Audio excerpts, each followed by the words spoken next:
Welcome to today's edition of Politics and Religion. I'm Jim Stiglman, sitting here with Anthony Vandergrift. Irvin Baxter is off today. And Anthony, you came to me this morning and said, hey, why don't we talk about the four blood moons today? And I thought, well, if you want to tackle that subject, even though Irvin has kind of not really tackled it because he's not studied it as much as he would like. I think you've done some study because you've written an article about it, and I've done a Prophecy in the News segment. For those of you who don't know, on YouTube we post a thing once a week right now called Prophecy in the News, where we take different news articles and different things that we think are pertinent to not only the news but to Bible prophecy, and we talk about them. And you did one on the four blood moons, if I'm not mistaken. So I'm assuming you're going to be really well versed in that, so that when we do get to that subject, you won't confuse any of the rest of us more than what we already are confused. I would hope so. All righty. But before we get there, I want to just bring you some news. It's an interesting news thing. Since the four blood moons is based on things that happen to Israel and things that happen in the world and in the Middle East, more pointedly, I want to just bring up some news articles of different things that are happening in the Middle East. Of course, we've been talking about for months now, it seems. Sometimes it seems more than that, about a peace agreement that John Kerry is trying to pass between the Palestinians and the Israelis, and he wants that by what, late April of this year, early April. May of this year, or excuse me, of next year. This year's almost over, actually. And so, we've got this peace agreement that he keeps trying to hammer home. He's dealing with that issue there. He's dealing with the Iran nuclear capability issue.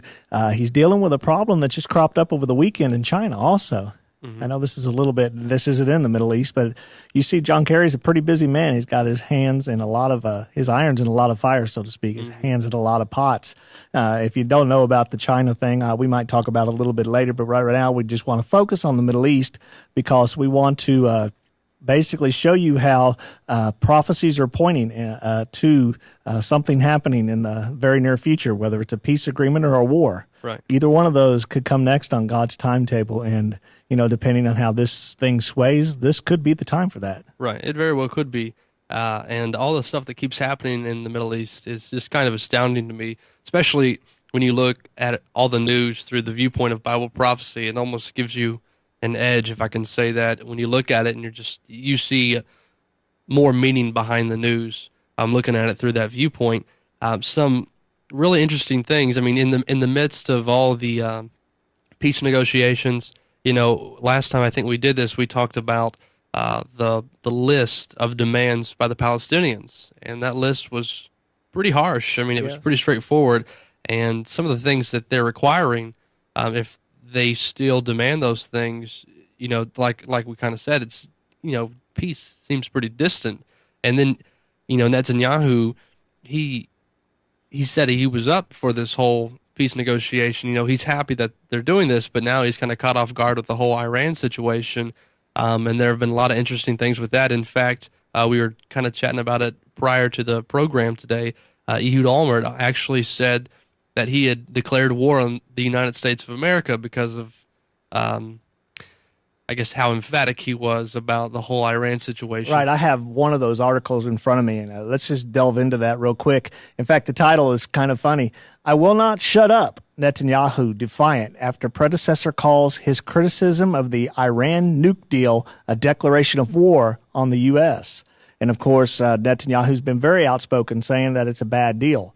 And Ehud Olmert has taken exception in that, saying, hey, you by taking on and saying a deal that was basically brokered by our best ally, the United States, you saying that deal is a bad, you saying that deal is a bad deal, has kind of maybe fighting words, so to speak. Them's fighting words there. And so he's saying it's a declaration of war on the United States. And of course, that in itself, before we get into the article, that in itself is to me a dangerous proposition for Israel, because Israel, it seems, needs to have some kind of an ally. Otherwise, they're going to stand by themselves. Right. Of course, if you read Bible prophecy, you know that they will be standing by themselves with the exception of the eagle's wings. Right. And hopefully, if we've interpreted that correctly, that will be the United States. So if we study Bible prophecy and we realize that the eagle's wings is is the United States and that the United States is Israel's friend, then maybe this will all blow over. Right. And so hopefully it will. Otherwise, Israel's going to be in a whole lot of hurt, if you ask me. Although they're like the little guy, the littlest guy in the room. He's usually the one that has the most confidence in himself because he's got to make up for his size and his stature by being boisterous. So, they're not afraid. I've even read articles that said they want to go at it on their own, and they will go at it on their own if they have to, to defend their people. But let's just look a little bit of this thing. Benjamin Netanyahu, I will not shut up. And this is why. We have declared war on the U.S. that cannot be disputed, Ehud Olmert said Sunday, adding that Israel needs to stay away from what might appear to be a fight with its closest ally. So that's what Benjamin Netanyahu has taken exception to. And speaking before a security conference, Olmert said Netanyahu's public barbs over the American-led nuclear deal were provocative and counterproductive. He said he, too, would differ with the American president, but always made sure to do so in private.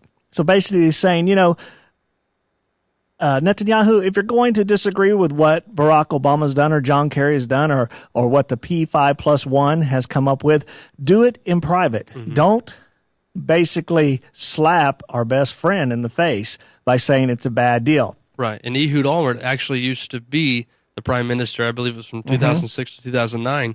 And this may be in the article, and I may be stealing some of your thunder here, and I apologize for that. That's all right. He makes the claim, he's like, why don't you just do things quietly like we used to do? Like we used to. And I just found that very interesting, seeing that he formerly had the position of Benjamin Netanyahu, but just wanted to throw that in there. Yeah, right. Like we used to do, like in the good old days, like when we kept our mouth shut and, and just let whatever happen, or take care of it quietly, so to speak. Okay, so let's go on with this article. Netanyahu isn't backing down, though. In contrast to others, when I see that the vital security interests of his Israeli citizens are at stake, I will not shut up. So here Netanyahu's coming back at him. He's saying, in contrast to others, in other words, what others think or what others believe or what others would do, when I see my security issues of my nation, my people, at stake here, then I'm not going to shut up. I'm going to say what's on my mind because I've got the best interests of the Israeli people to heart.